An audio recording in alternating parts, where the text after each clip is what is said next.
sejahtera dan salam jambu air.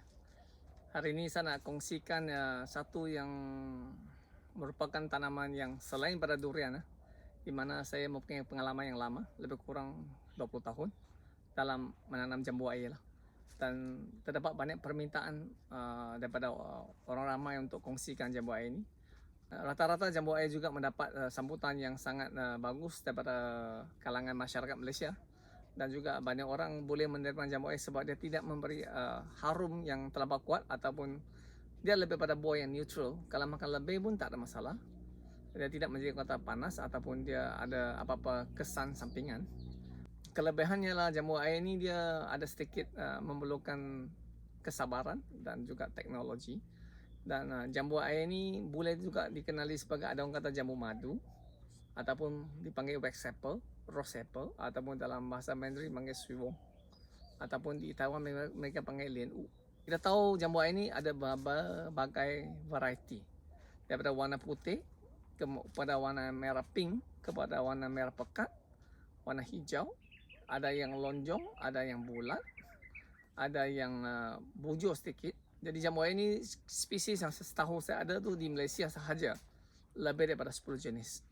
Penanaman jambu air ini memerlukan sedikit masa, 3 tahun pokok baru matang. Tetapi dari segi jarak penanaman jambu air ini, dia boleh dikatakan seekar kita cuma perlu tanam 40 pokok sahaja, sudah mencukupi. Kalau lihat pokok yang saya tanam di sini, jaraknya lebih kurang 36 kali 38 kaki pun bertembung. Jadi maksudnya jarak ni memang dia boleh membesar dengan cepat, dan juga kita perlu sokong dengan kalau kita lihat tiang-tiang sekeliling memang ada besi yang disokong supaya dia tidak batang penghujung tidak menyentuh pada tanah lah. Dan jambu air ini dia kelebihannya antara satu daripada buah yang boleh dikatakan paling cepat masak. Kalau dibanding dengan durian memerlukan 135 hingga 150 hari, jambu air cuma memerlukan daripada berbunga hingga kutip hasil 75 hari sahaja. Daripada putik bunga berkembang, antesis, sehingga buah kita masak, dia cuma memerlukan lebih kurang dalam 35 hari. Jadi jambu air ini memang laju. Tetapi kita tidak tanam terlalu banyak. Jangan kita terlampau tamak nak tanam 10-20 ekar, tak mampu urus sebab memerlukan pekerja yang banyak. Jadi saya tanam pun bilang dengan pokok sahaja, tak banyak. Sebab masalah utama sekarang ialah tenaga pekerja. Dan kita tahu juga jambu air ini jangka hayatnya pendek. Jadi kalau kita nak jual hari ni kutip, petang kena jual, dia cuma bertahan sehari dua sahaja. Kalau kita nak makan secara segar yang betul-betul sedap. Jadi jambu air ni dia sebenarnya nak ekspor tu dia memerlukan cabaran yang tinggi, ialah kita kena buat segala-galanya dengan cepat. Masanya terlampau singkat dan dia tidak boleh disejuk beku seperti durian. Jadi ada kelebihannya ialah kalau tanam jambu air ni kita buat pasaran setempat. Jadi jambu air ni kalau menanam dia perlukan bermula pada asasnya ialah pruning ataupun cantasan dahan. Kita nak pastikan kalau kita lihat pada zaman dulu, jambu air pokoknya tinggi lah, sangat tinggi lah. Kalau nak bungkus, kalau nak ambil buah tu kena panjat pokok. Jadi kalau umur kita semakin meningkat, itu adalah bahaya lah.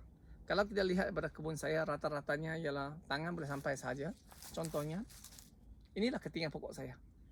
Kalau yang terlalu rendah pun saya tidak nak. Kalau yang rendah seperti ini ataupun seperti ini, di mana tangan kita sampai bungkus. Jadi cara kerja itu memang cepat. Pruning tu ialah memastikan supaya maintenance ataupun penyelenggaraan kita dapat dilakukan dengan baik. Kedua ialah jambu air ini perlu bungkus. Kalau tanpa pembungkusan, memang makrob rosak dia tu memang banyak, terutamanya lalat buah. Jadi kalau dengan bungkus, lalat buah tu boleh dikatakan kita dapat ngawas sepenuhnya. Dan kadar penggunaan racun perosak boleh digunakan seminimum mungkin. Jadi kita nak pastikan jambu air yang dimakan ni selamat dan sihat dimakan. Ini juga memenuhi sasaran ataupun cadangan daripada Kementerian Pertanian untuk menghasilkan buah-buah yang sihat dan selamat dimakan. Dan masalah utama dalam penanaman jambu air adalah satu lagi, ialah masalah kulak anthracnose. Saya tahu banyak orang tanam jambu air dia menghadapi masalah buah rosak banyak. Buah rosak boleh disebabkan lalat buah yang disebutkan tadi, ataupun Anthracnose. Anthracnose juga merupakan satu lagi cabaran dalam penanaman jambu air. Tetapi dia juga mengikut variety. Kerana variety jambu air seperti Semarang, Anthracnose yang memang sangat mudah diserang. Jadi buah yang kita nak simpan tu jangan terlalu banyak. Malahan untuk yang jambu air seperti Tong Samsi ini dia lebih rentang terhadap Anthracnose. Tetapi juga kita harus berhati-hati walaupun dia rentang. Tetapi kita juga kena menggunakan penggunaan pemilihan racun kurat yang betul, pengurusan zat yang seimbang. Contohnya kita menggunakan Nanoka, di mana kalsium yang tinggi supaya buahnya boleh dikatakan diserang oleh Anthracnose boleh dikurangkan. Kelebihan satu lagi jambu air ini ialah kualiti. Kualiti jambu air ini sebenarnya ditentukan oleh beberapa faktor. Satu daripadanya adalah penentu utama adalah warna. Contohnya kalau warna yang merah pekat itu adalah grade A dengan saiz yang besar. Kedua yang nak pastikannya adalah bila kita makan tu dia rangup dan dipotong ke dalamnya, isinya padat dan penuh, bukannya bergabus atau mungkin kita panggil spongy. Seterusnya ialah kemanisan buah, dan seterusnya buah tu dapat disimpan lebih lama daripada jambu air biasa. Ini antara kriteria ataupun ciri-ciri yang diperlukan dalam penanaman jambu air.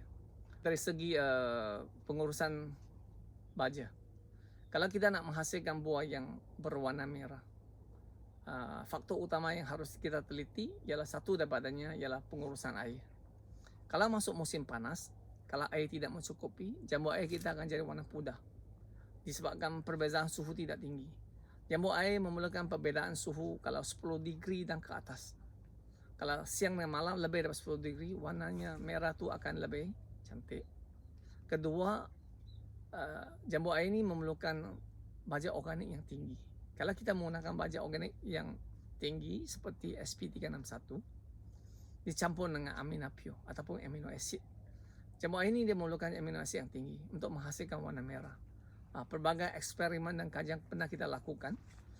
Dulu ada orang beritahu saya kalau gunakan copper tinggi warna akan merah, kalau guna yang ni warna akan merah. Kita dapati setiap eksperimen kita lakukan, warna merah tu tidak dapat dihasilkan. Dan akhirnya bila kita cuba dengan menggunakan aminapio ataupun ekstrak amino acid ni, dia sebenarnya dapat memberikan warna yang sangat luar biasa dan juga dapat merangsangkan bunga dan seterusnya dapat berbuah. Jadi bagi saya, kualiti ini sebenarnya penentu utama adalah dari segi pengurusan zat dan juga pengurusan air. Dan sebenarnya pengurusan durian jambu air ini, kalau kita memahami keperluan jambu air ini, dia tidak susah sangat. Kalau lihat kebun di sekeliling sini, kita jarang perlu melakukan merumput. Sebab jambu air ini bila redup, boleh dikatakan rumput tumbuh tidak subur ataupun sukar nak tumbuh. Jadi bagi saya pengurusan jambu air ini, dia keseronokan ialah dalam jambu air ini kita walaupun sekarang tengah panas tapi di sini kita dapat ialah keadaan yang agak sejuk berbanding dengan buah-buahan yang lain. Jadi cuma kelemahan jambu air ini dia kerjanya memang banyak lah. Kita perlu buat cantasan setiap bulan. Kita perlu melakukan pembajaan setiap minggu. Pengairan perlu dilakukan sepanjang masa. Dan seterusnya kita perlu membungkus dan mengutip hasil. Jadi kerja jambu air ini sebenarnya dia 365. Dia seperti 7-Eleven lah. Jadi bagi saya penanaman jambu air ini sebenarnya kelebihannya kalau kita tidak menyimpan buah banyak, dia dapat menghasilkan bunga yang berterusan. Jadi mudah untuk kita menjaga. Jadi bagi saya, kalau sesiapa yang nak minat tanam jambu air ini, dia lebih pada pendapatan sampingan pun boleh, ataupun nak dijadikan sebagai kerja pun boleh. Tetapi nasihat saya ialah jangan tanam jambu air yang terlampau banyak. Kalau tidak, daripada pengalaman saya dulu tengok banyak tanam jambu air yang banyak tidak mampu terjaga. Dengan sekarang masalah tenaga buruh yang begitu serius, jadi kita kena buat sendiri. Untuk menanam jambu air, satu daripada syarat juga seperti dalam durian, pengirian kolam air kena secukupnya. Sebab jambu air ini memerlukan air yang banyak. Dan jambu air ini sebenarnya memerlukan baja yang tinggi berbanding dengan buah-buahan lain. Kalau buah-buahan lain kita perlukan contohnya sepokok mungkin dalam beberapa ringgit. Jambu air memerlukan berpuluh ringgit sebab dia memerlukan zat yang banyak supaya dia dapat berbuah sepanjang tahun. Dan kalau boleh kita nak dia berbuah pada bunganya berbuah pada ranting penghujung, bukan pada batang utama. Kalau pada batang utama, buahnya besar tetapi warnanya pudar. Kalau dia berbuah di penghujung, buahnya memang cantik, gelap, merah gelap dan besar, manis. Jadi kalau kita lihat jambu air ini memang biasanya berbuah di penghujung.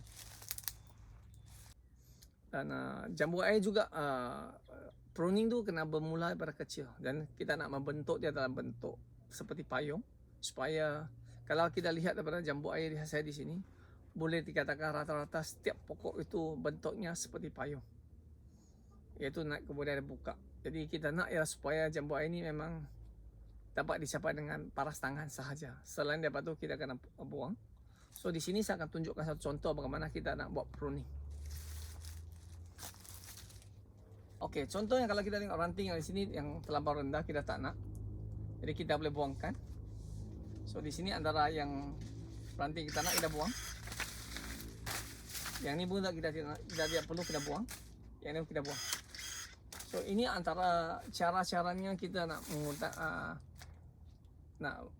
mengawal supaya pergerakan kita tidak terhalang. Ataupun kalau contohnya kalau yang terlampau tinggi, contohnya yang di sebelah sini kita lihat terlampau tinggi kan. Jadi saya akan buangkan di sini untuk mengurangkan ketinggian pokok. Contohnya di sini. Jadi saya dapat mengurangkan ketinggian pokok. Jadi saya perlukan ialah ketinggian di mana tangan saya dapat capai, dan juga dalam paras lebih kurang 4 kaki. Jadi ini antara caranya kita mengawal ketinggian pokok. Jadi ketinggian bagi saya jambu air ini setakat pada tinggi lebih kurang tangan sampai lebih kurang 7 kaki sahaja. 7 hingga 8 kaki sahaja ketinggiannya. Okey, seterusnya kita lihat kalau tunas air di sini, tunas air di pangkal ni kita perlu buang. Jadi ini juga merupakan tunas air yang kita tidak mau simpan, ataupun yang di sini.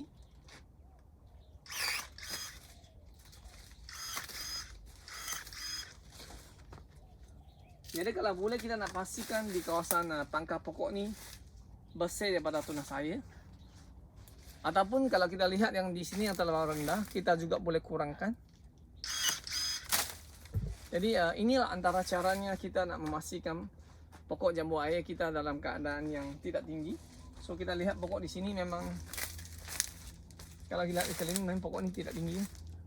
Dalam ketinggian, kalau ukur para saya kan 7 hingga 8 kaki maksimum sahaja. Jadi antara pruning juga yang memudahkan kita ialah kita menggunakan, sekarang ni memang kita boleh gunakan pruning cara bateri lah. Jadi dia sangat cepat. Dulu memang suka kita kena panjat, lepas tu guna gergaji nak potong, ataupun guna yang manual, sangat suka. Tetapi hari ini kita gunakan ni, kaedahnya boleh dikatakan 4 kali ganda lebih cepat berbanding dengan kaedah manual yang digunakan. Kalau kita lihat dari segi pengurusan tanah, pokok yang sihat datang daripada akar yang sihat. Akar yang sihat datang daripada tanah yang sihat. Dan tanah yang sihat sebenarnya mengandungi 50% tanah, 25% air, 20% udara. Tetapi bagi tanah yang subur, dia sebenarnya memerlukan 45% tanah, 5% organik. Jadi 5% organik sebenarnya boleh datang daripada sisa yang kita potong dari jambu air, ataupun daripada pembajak organik yang kita bagi, contohnya macam SP361. Kalau kita lihat pada tanah yang di kebun saya ini sebenarnya warna hitam, coklat hitam, organik yang tinggi. Jadi bagi saya pengurusan kebun saya adalah di antara 2 pokok. Di situlah merupakan tempat kita akan membuang ranting-ranting yang kering ataupun ranting yang tidak diperlukan. Kita akan buang di sana sebagai penghasilan bajak organik ataupun kompos. Jadi jambu air ini sebenarnya dia menghasilkan banyak daun dan juga ranting yang perlu sentiasa dibuang. Jadi pembajak ini sebenarnya satu daripada juga hasil daripada buangan cantasan dahan itu juga boleh dikompos dan dijadikan bajak di kita semula. Dan pada masa yang sama kita boleh memberi pembajaan sedikit kimia bercampur organik lah. Contohnya seperti SP4 dengan SP2 lah. Jadi ini juga antara pengurusan yang saya gunakan.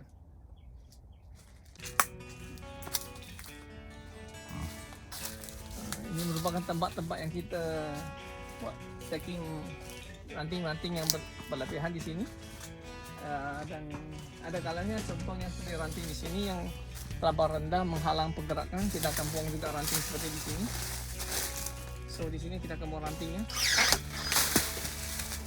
Jadi hasil ranting yang kita potong di sini kita akan stacking atau kita susun di sebelah antara dua pokok, supaya kalau kita lihat dari kebun ini memang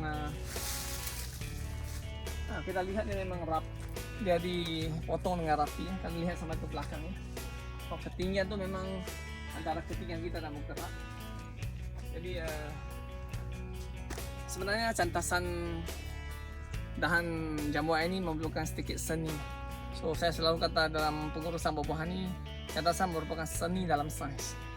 Jadi kalau kita dapat menguasai ilmu cantasan ini, sebenarnya membantu kita dalam pengurusan buah-buahan. Bukan hanya durian, bukan hanya jambu air, tetapi buah-buahan lain juga memerlukan cantasan.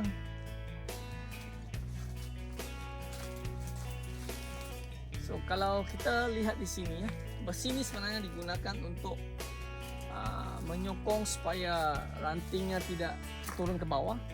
Jadi dia sebenarnya boleh membantu kita dalam mengawal ketinggian, juga memastikan cabang-cabang yang pergi ke jarak jauh tidak lentur ke bawah. Ini juga antara yang kaedah yang dipraktikkan. Jadi kita lihat di sekali ini memang kita disokong dengan penuh